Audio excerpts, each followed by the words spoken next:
Could Samsung be taking a bite out of Apple? This week's earnings release points to the gap closing between the phone rivals. CNN breaks down the numbers. Samsung's share of the global smartphone market surpassed Apple's in 2011 and grew to nearly 32% in 2012, driving a 76% gain in profits for the last quarter, while profits at Apple were nearly flat.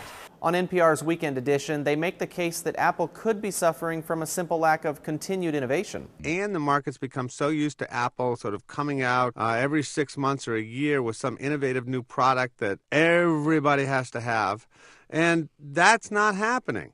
And so the market is basically looking for somebody else to fall in love with, and there is Samsung. On Yahoo Finance, Carol Roth makes a similar point, saying Apple could be stalling in the same way Microsoft did. There is a point in time when these companies become too big to succeed. It's sort of the opposite of too big to fail. Apple now is twice Microsoft size approximately, and I think it's running into the same issues. It's very hard to get that huge growth when you are so large. The Wall Street Journal looks at Samsung's aggressive marketing strategy over the past 2 years as one reason for their explosive growth, saying they launched a more than $200 million U.S. marketing blitz in 2011 to lampoon Apple. While the raw numbers may seem troubling on the surface, a report from Apple Insider says when the numbers are closely analyzed, it's like comparing apples to oranges. Roughly 2/3 of Samsung's sales were from low-end phones, whereas 100% of Apple's sales are high-end.